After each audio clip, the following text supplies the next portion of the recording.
In this video we're going to look at the variety of types of animations that you can create using 2Animate. See already that there are a number of examples that have been generated for you inside the 2Animate folder. What's nice about them, if I just go into the squashing Play-Doh and launch it, is that you can show the pupils what the animation looks like. There we go, nice smooth squashing of the dough. You can speed it up, you can slow it down, pause it. If we just stop, we can show the stages that we need to go through to actually create that particular type of animation. The children, if they were wanting to make something similar, could then think about replicating it. I'll just come out of that one and then go into the next one, the volcano example.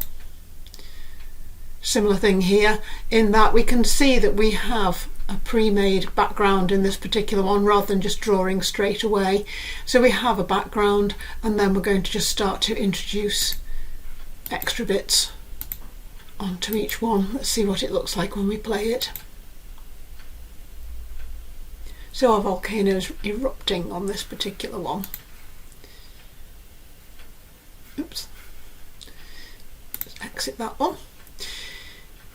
Spring flowers, again, just launch that and we can see here what we've got is a background that's been drawn this time. So backgrounds can come from just clicking on the little button here, and they can be ones that are already in the system, ones that you've already created somewhere else. For example, this one, just bringing this one in.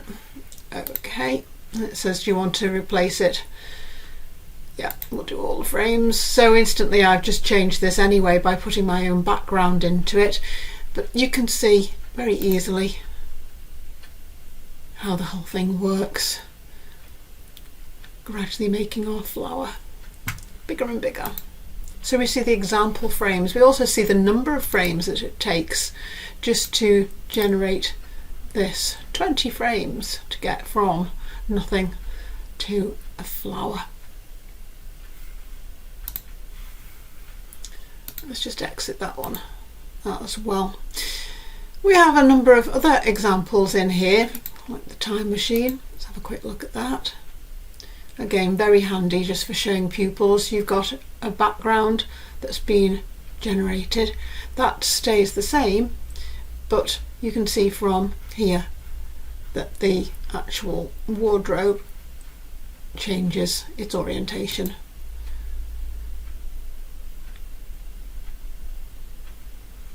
Just stop that one as well.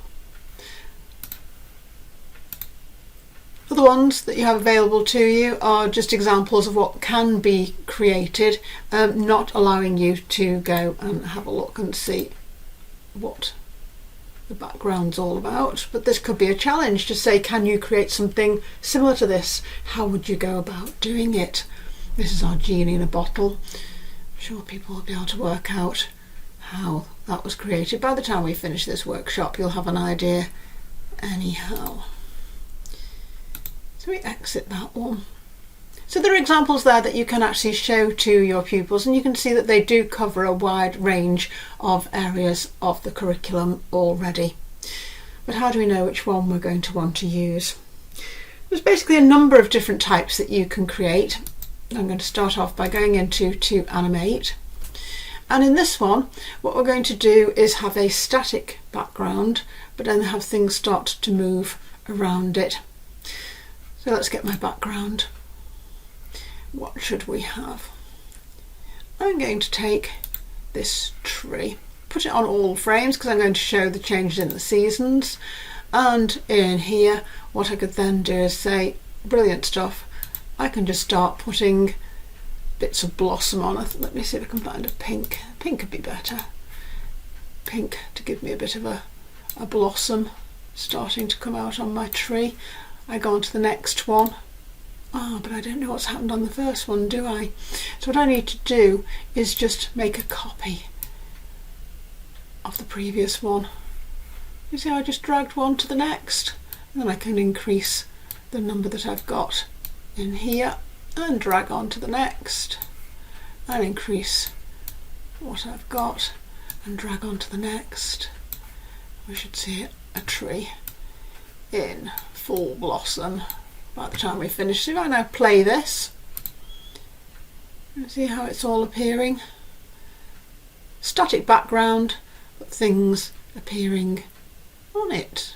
And that could be extended right the way through. You could do all sorts of different kinds of colouring on that particular one.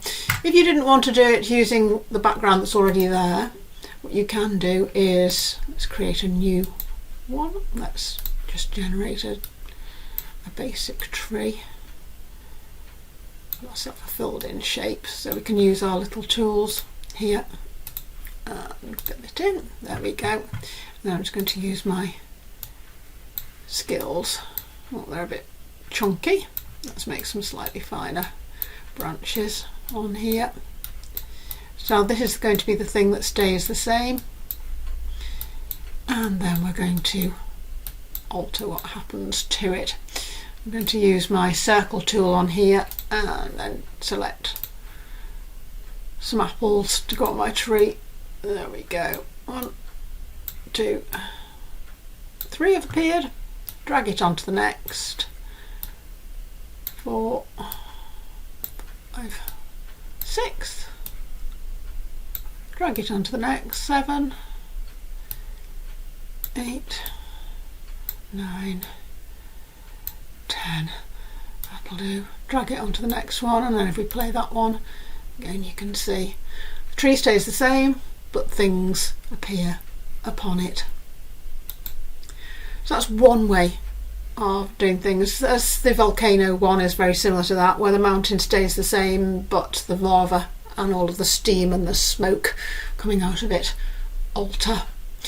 You can, of course, as we said earlier, put your backgrounds on, and you can add sounds to any of your frames as well.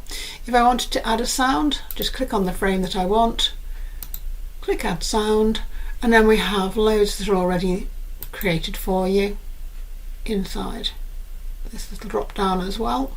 But you can upload them if you've made them from another program, and you can record directly from here. So let's just show you. Spit spot, spit spot, spit spot, spit spot. That'll do. Let's see what happens when we play. Spit.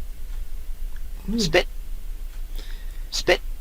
Now, spit. Notice, because my recording is actually longer than you can actually get onto the one individual slide, what we might need to do is just slow down the recording. Spit spot. Spit spot, spit spot. Spit spot, spit spot. You see? And we're going so fast on that one, it doesn't have time to actually play it. So that's another learning curve for the pupils. If they're going to put any kind of sound on, is it going to fit? Do they need to replicate it on other slides? Do they need to allow it to have a different amount of time to be able to play? So back inside my 2Animate again. Let's launch, and let's have a look at a different type of animation that you're going to use. This particular one, I'm thinking about getting my ideas for game play, and I'm going to have my what happens if, my cause and effect hat on, and I'm going to start off with a simple shape. It's going to be a red one, and I'm going to draw a ball. I'm going to use my onion skin, because then that allows me on the next page to be able to see where this thing is moving to. It allows me to have this nice join as we go across the page. Just get myself an extra one. It could be any shape you want, but I quite find this is nice because it saves the children getting bogged down in various different ideas. What I want now is for that to actually hit the side. Oh, can I do it? Very nearly. So when it hits the side, what happens next? What I'm going to have in this particular one is for it to change direction.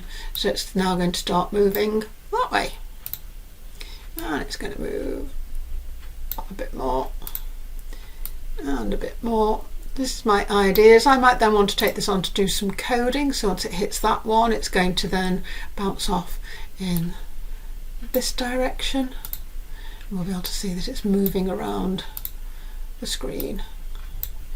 I'm just going to go back to where we started, I think. There we go. Let's play that. It hits the wall, it bounces off the wall, it just bounces around. Quite like that. What you could also do though is think about having two different colours. What's going to happen if we start off with a red and we also start off with a yellow? There we go. And they are going to gradually move across the screen. We've got our onion skin on, so we're ready for our next bit. Here comes the yellow. And then I've got to go back to the red again. I'm just going to move my red until I'm happy. There we go. And then I'm going to go into the yellow again. Move that. And when they hit, ooh, nearly there. What's going to happen? They're going to go orange. That'll be on the next page though, so let's just save that for a moment. I've done loads and loads of movements on this particular one. You can see how I was actually wanting it to happen. Let's see what it looks like. Oh, that's not so good, is it? You see we're missing all sorts of stops in the middle. So let's just remove that particular slide or frame, and what I can then do, as we saw, I have to do that one, and then I have to do that one, and then what I'm going to do is to move that on, and I'm going to take the next one. So this is a sort of combination of the previous one that we were looking at, because we're wanting to carry things on to the next slide. So let's just grab that one, drag it across, and I've just got one more before we hit the middle, and the yellow one there. There we go. Another slide. Let's drag that one across. I'm going to have a big circle, and it's going to be orange. There we go. I just want that to be, and here is just going to be orange. I want to just put orange in that. There. Come on, orange.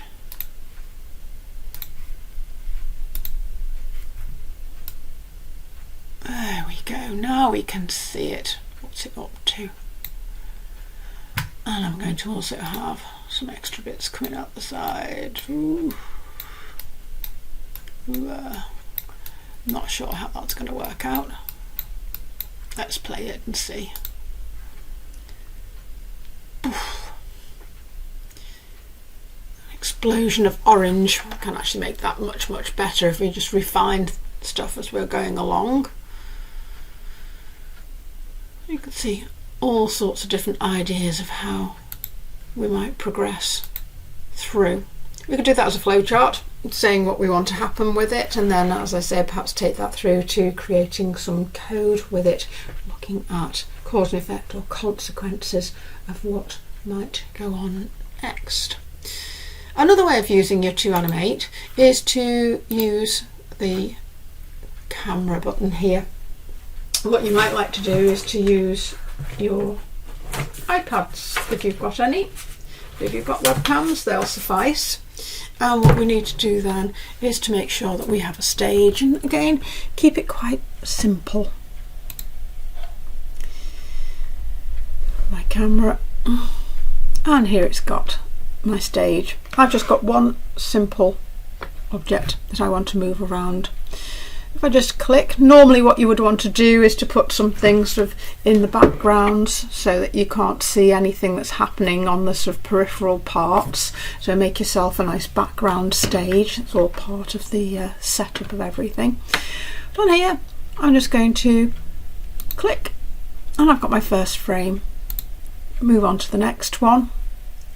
Got my camera, and I'm just going to move it slightly. See the two arrows we've got over here? That'll make it so it looks like it is in sort of real time, or real vision if you like. See, that's swapping it backwards and forwards. Just depends what view you want to have of it. I'm going to have that one, I think. Take another picture, and then I'm going to move it a bit more. So I've got my camera, I've just moved it a little bit more. I go to the next one. I can then move a bit more, see where I'm up to, go to my camera again, move a bit more. You see, each time click on a frame, click on the camera, move it a bit, click. Oh, that one's gone in the wrong place, let's just drag it back where it needs to be. Got on here, click on the frame, click on the camera, click on the image, and then we can click play, and the whole thing appears to move around all by itself.